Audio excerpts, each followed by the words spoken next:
तो good morning. Good morning sir.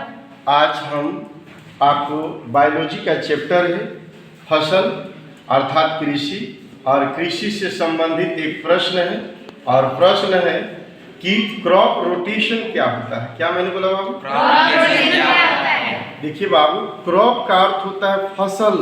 फसल का मतलब होता है कि किसी निश्चित भूखंड पर, भूखंड माने भूमि पर, धरातल पर एक ही प्रकार की फसल लगाया जाता है और फसल उगता है तो उसको हम फसल कहते हैं, अंग्रेजी में उसको क्रॉप्स कहते हैं, राइट? लेकिन आज का जो क्वेश्चन है बाबू, प्रश्न है कि क्रॉप रोटेशन क्या होता है, अर्थात फसल चक्र क्या होता है। मैं आपको बताना चाहूँगा बाबू कि कोई भी भूखंड है, भूखंड बने भूमि है, भूमि बने खेत है, खेत बने जमीन है।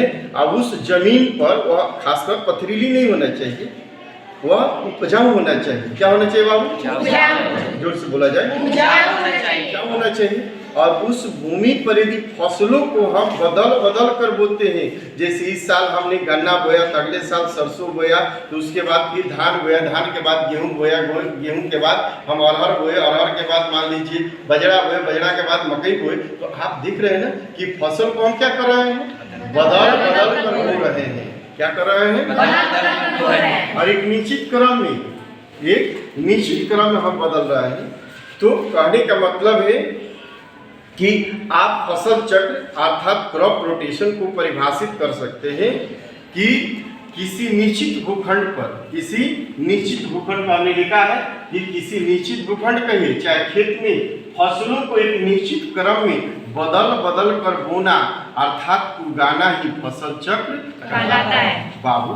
अब प्रश्न है कि फसल चक्र के लाभ का what do you mean by the profit of crop rotation. Crop rotation का एडवांटेजेस क्या है, उसका यूजफुलनेस क्या है, अर्थात उसका यूटिलाइजेशन क्या है, उसकी उपयोगिता क्या है, उसकी प्रॉफिट क्या है। इस चीज पर हम चर्चा करना चाहेंगे कि what is the advantages of crop rotation, अर्थात फसल चक्र अपनाने से क्या फायदा है बाबू।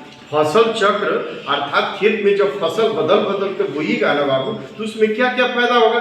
सबसे पहले होगा कि मिट्टी की जो संरचना होती है, अर्थात the structure of soil will be improve, मिट्टी की संरचना में सुधार आता है। दूसरा होता है कि फसल चक्र अपनाने से मिट्टी की उर्वरा शक्ति काफी मजबूत होती है, उसमें ह्यूमस आता है, मिट्टी उर्वरा होती है। तीसरा होता है कि फसल चक्र अपनाने से बाबू मिट्टी में अर्थात उस भूमि में अलग से उर्वरक अर्थात खाद व जैविक हो या रासायनिक हो उसको देने की आवश्यकता नहीं होती है। और नहीं तो एक ही खेत में हम बार बार एक ही फसल बोएंगे तो हम अनेक तरह के संश्लेषित और जैविक खादों का प्रयोग करना पड़ेगा, और खाद आप समझते ही कितना महंगा है। इससे अच्छा है कि हम फसल को बोएं, बदल बदल कर बोएं, और बदल बदल कर बोएंगे तो और क्या फायदा है।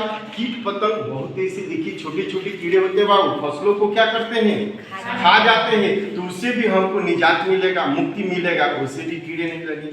तीसरी चीज है, जैसे कि अगले वीडियो में हमने आपको चर्चा किया था कि खेतों में जो खरपतवार होते हैं, अवांछित पौधे उग जाते, ये उगने वाली बीमारी भी क्या हो जाता है, खत्म हो जाता है किसको अपनाने से, तो फसल चक्र अपनाने से खरपतवार की बीमारी तो लाइफ टाइम समाप्त हो जाती है।